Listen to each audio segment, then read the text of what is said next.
Please welcome Dr. Francis Collins, Director of the National Institutes of Health, to share his insights on bridging science and faith. I'm Francis Collins, the Director of the National Institutes of Health in the United States, and it's an honor to take part in this Vatican symposium on exploring the mind, body, and soul. Particular thanks from me to Dr. Robin Smith of the Cura Foundation and to Cardinal Ravasi of the Vatican for helping to organize this remarkable set of presentations. And of course, we all wish we were there together in person. At one point before COVID-19 changed all of that, I imagined that we would be gathered in beautiful surroundings and being uplifted not only by words, but maybe even by music, maybe and even the possibility of a performance by Renee Fleming in the Sistine Chapel. I will count on that at some future time. But for now, coming to you from my home office, where I've pretty much been a hermit for the last 15 months, I want to talk to you, as was my assignment, about science and faith and the potential harmony between these worldviews. That's a bit of a different talk than I usually give. Right now, most of the talks I'm giving are about COVID-19, about diagnostics and therapeutics and vaccines. And goodness knows, we at NIH have been incredibly immersed in the effort to try to come up with answers to this terrible global pandemic. But today, with the request coming from Robin to speak a little differently, I'm going to be rather personal and talk about how this perspective as a person of science and a person of faith can in fact be complementary. Because I think that fits with the theme of this meeting, where we want to figure out how, from the perspective of both the most rigorous science, but also the deepest spiritual considerations, how we can really pay attention to the whole person, particularly when it comes to wellness and healing.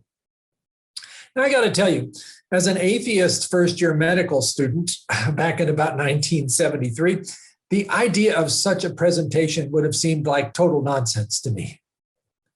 5 years after that, however, it would have made perfect sense, and it makes perfect sense today. So what happened in those 5 years?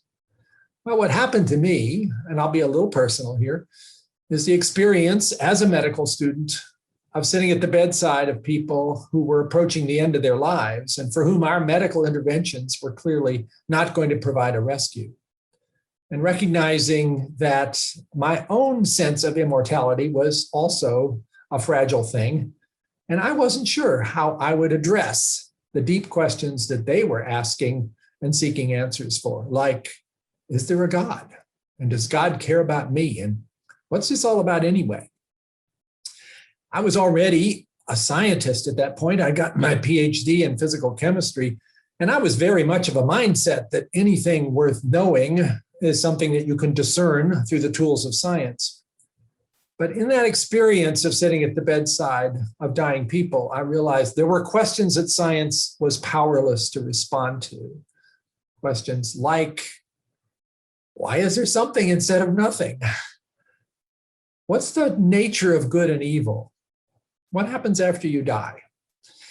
Fascinating and important questions, but ones that science alone leaves us really without a path forward.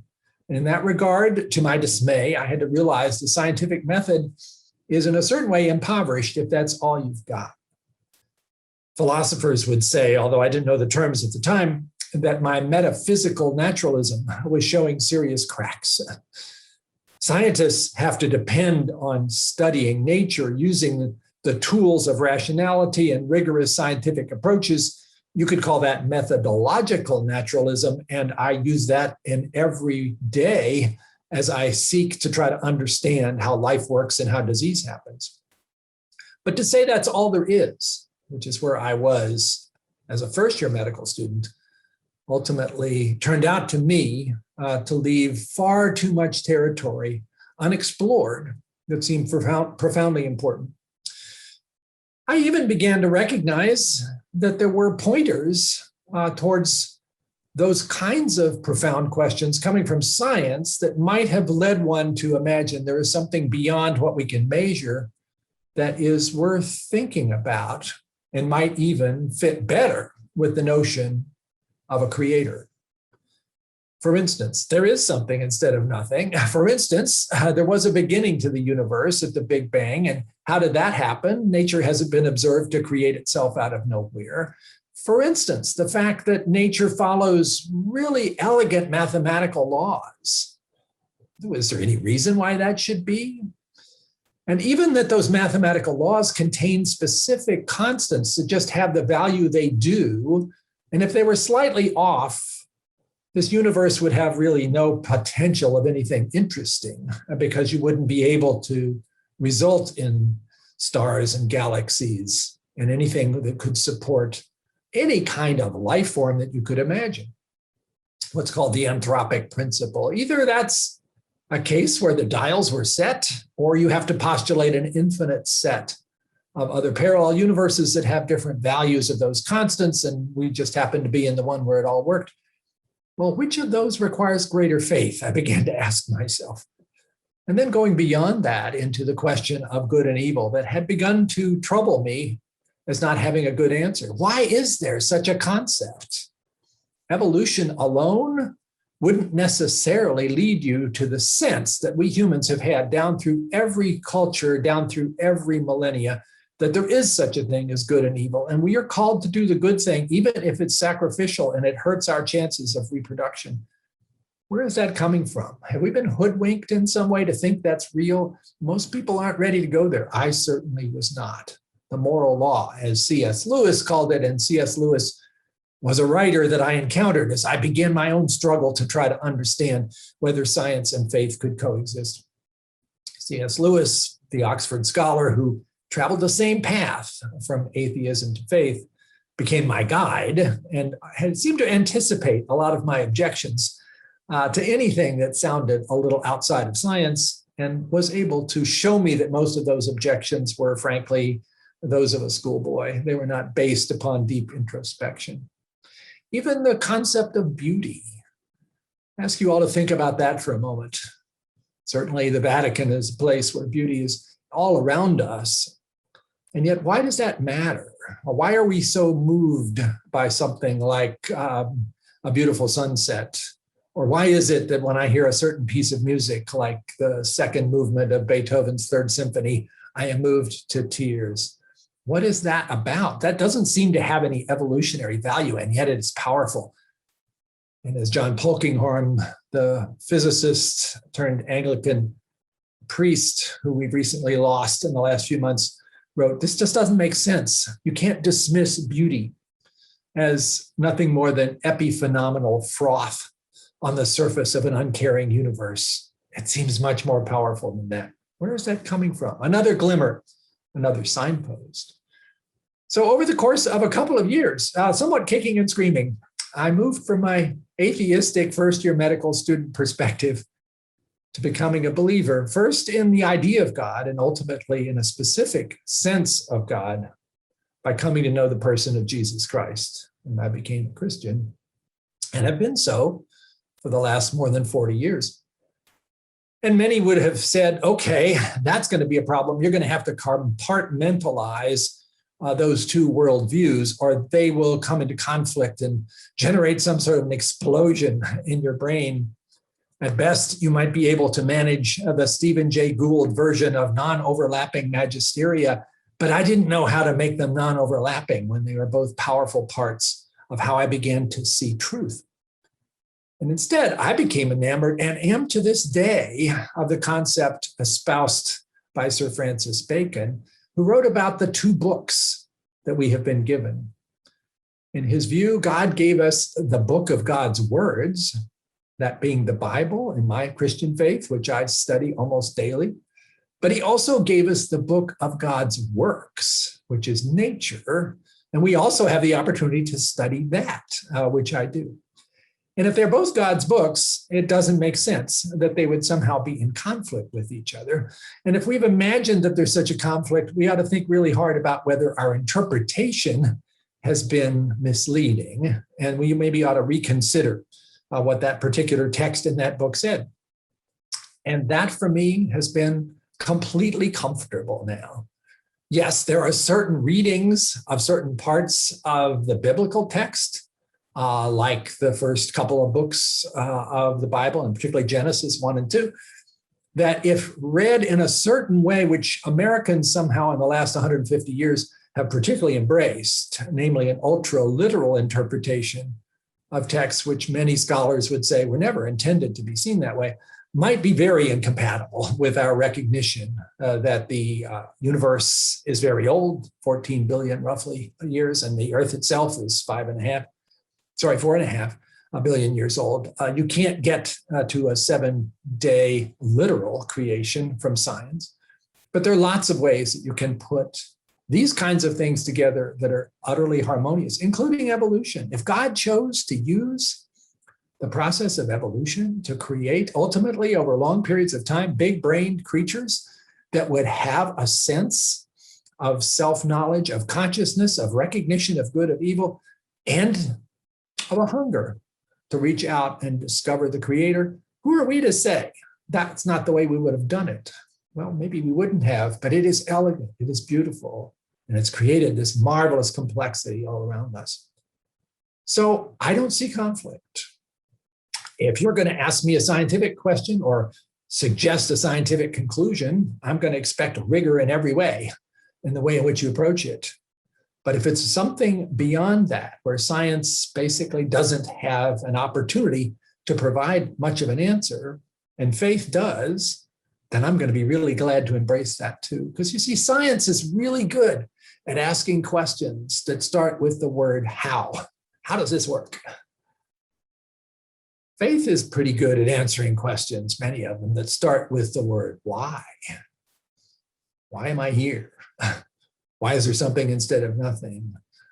Again, science doesn't help you with a lot of those. So if you want to ask all the questions, then it seems to me you want to have both science and faith as your ways of approaching those questions. If you want to see what people are thinking and talking about in this space of the possible complementarity of science and faith, there's actually a lot going on. The people who promote conflict got most of the attention until recently, but if you go to the website called Biologos, Biologos, you'll see a wonderfully rich discussion in very loving civil ways amongst people who are both interested in science and interested in faith and trying to understand how those can in fact speak to each other. Biologos Foundation is one that I started 12 years ago and then had to walk away from in order to become the director of NIH, but it has flourished, probably better so without me, and is a wonderful meeting place if you want to see what people are thinking about and writing about in this space. And it's quite a community. So we are spiritual creatures. And we're here at this meeting to talk about mind, body, and soul and how that plays out in health. I would argue wellness and healing work best when our spiritual nature is also considered. And to disregard that limits the potential we may have to assist individuals to live out a life that is as healthy as possible, to have a health span that is as maximally beneficial to them as it can be. Just to finish, of course, we speak at a time where wellness and health have been under great threat to our whole planet because of COVID-19. It is also, one might point to, both a medical and a spiritual crisis. The medical ones being most obvious in terms of the lives that have been lost, the suffering that has occurred, so many ways in which this coronavirus has disrupted what people assumed were going to be a smoother time in the area of health.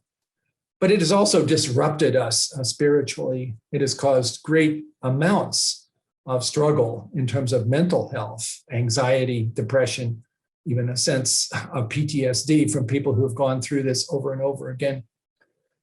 The hope that we might want to offer now comes in many ways from science, and it's something that I'm immersed in every day. The development of these vaccines coming forward at extraordinary speed with unexpectedly, remarkably high efficacy and safety, an answer to prayer, one might even say.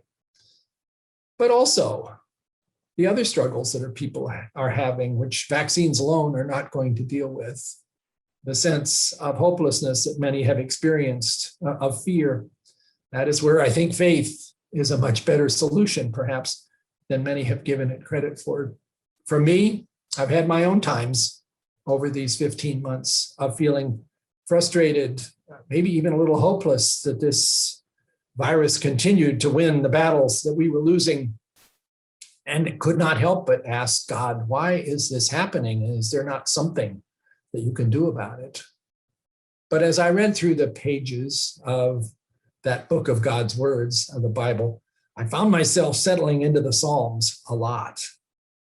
Because if you think that our times of struggle are novel, well, go and read the Psalms and you'll see what David and the other writers of those hymns were dealing with also. And I continually come back to them, and particularly to Psalms like Psalm 46, which seems to have been written for this era.